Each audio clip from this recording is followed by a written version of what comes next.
Hello there! Did you ever wonder about the mysteries of the natural world? Well, you come to the right place. Welcome, bienvenue, welcome on Fuck Fish channel. Let's start a conversation.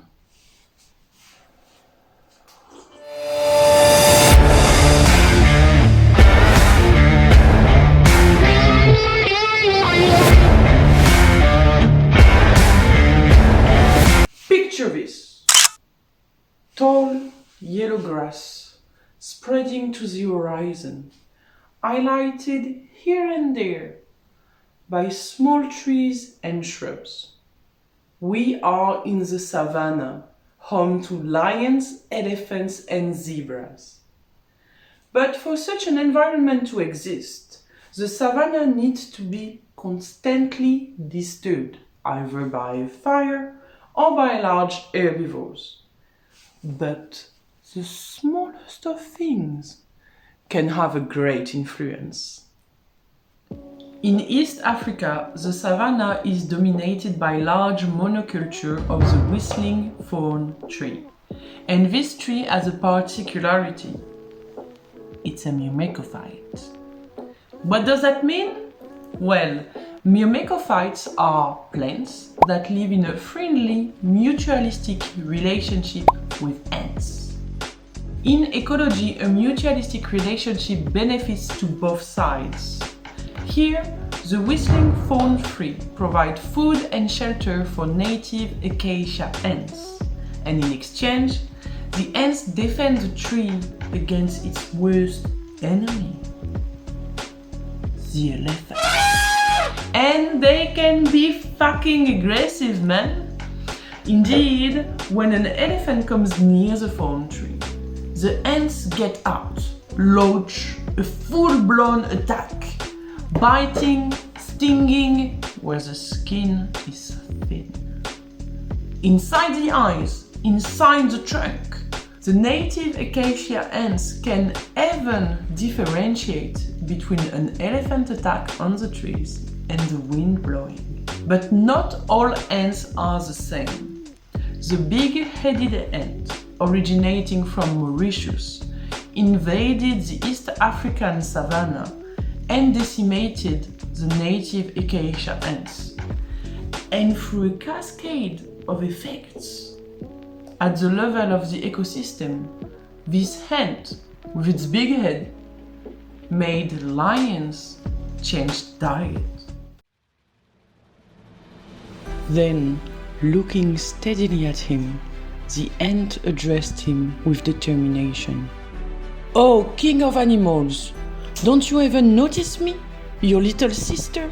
So industrious, so productive, so steadfast in her labor. Why do you treat me with such disdain?" The lion, restraining himself, replied, "Oh, lowly ant, if only you knew the vast horizons I see. If only you were aware of the expanses that my sights were made to encompass. And now you come before me, wanting me to turn my attention away from such superior realms, to look upon such a tiny and trifling creature as yourself."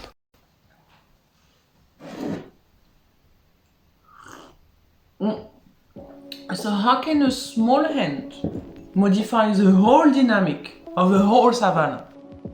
Douglas, Kamaru and collaborators combined experiments, animal tracking and mortality investigation to find the answer. We are in Laikipia, Kenya. Over the past 2 decades, the invasive big-headed ants wage a total war on the native acacia ants, killing the adults, making no prisoners, eating the babies of the vanquished. In doing so, the thorn trees, they lose their bodyguards, which make them more vulnerable to trampling by elephants. So, the team of scientists set up a large-scale experiment in the savannah by setting plots, either with or without the big-headed ants, and including or excluding mega herbivores, such as elephants and rhinos, using electric fences. And all of that for 3 years. 3 years, that's a long time, man. They found out that in plots where elephants were allowed to roam free and where the big-headed ant was present, well, the visibility in the savannah was much higher because all of the thorn trees has been trampled up to 7 times more than in plants without elephants and with native acacia ants. In addition, the team quantified the density in zebras in the area, the activity of lions using GPS collars, the presence of big-headed ants, and the landscape visibility at the place where the zebras were killed. And they found that in areas not invaded by the big-headed ants and with lower visibility because there is still thorn trees, lions killed about 3 times more zebras than in invaded areas.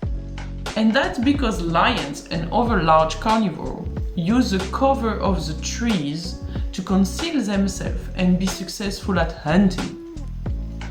But there was no difference in zebra density or in lion activity. But where do you think the lions are getting their food then? Let me know in the comment section below. 2 scenarios were possible. First, lions could switch hunting grounds towards area without big-headed ants, so with a lot of thorn trees, so with low visibility. Excuse me, you're biting my butt! But this hypothesis was not supported by the data. Second, lions switch prey to find an easier to catch or more nutritious one. And with the decline in thorn tree cover observed in this study, so the increase in visibility in areas invaded by the big-headed ants, lions actually hunted less zebras and more buffaloes.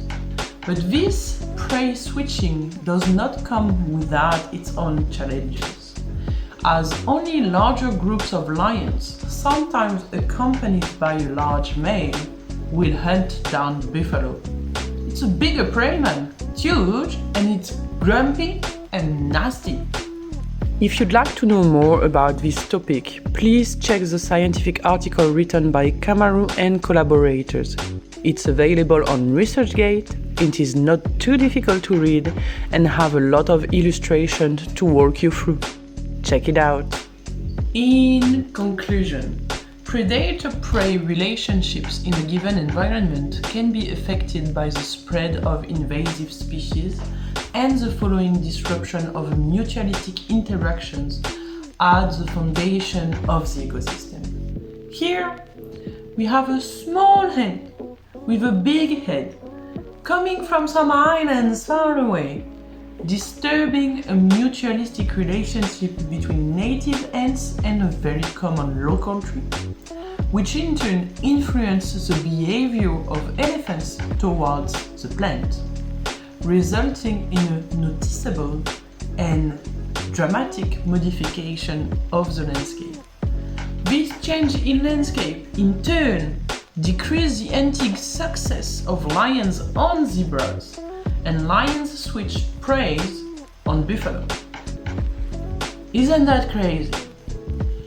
The big-headed ant is one of the most widespread species in the world, and it's invasive in many places with harsh ecological impacts. In Kenya, the invasion front of the big-headed ant moves forward by 50 meters every year.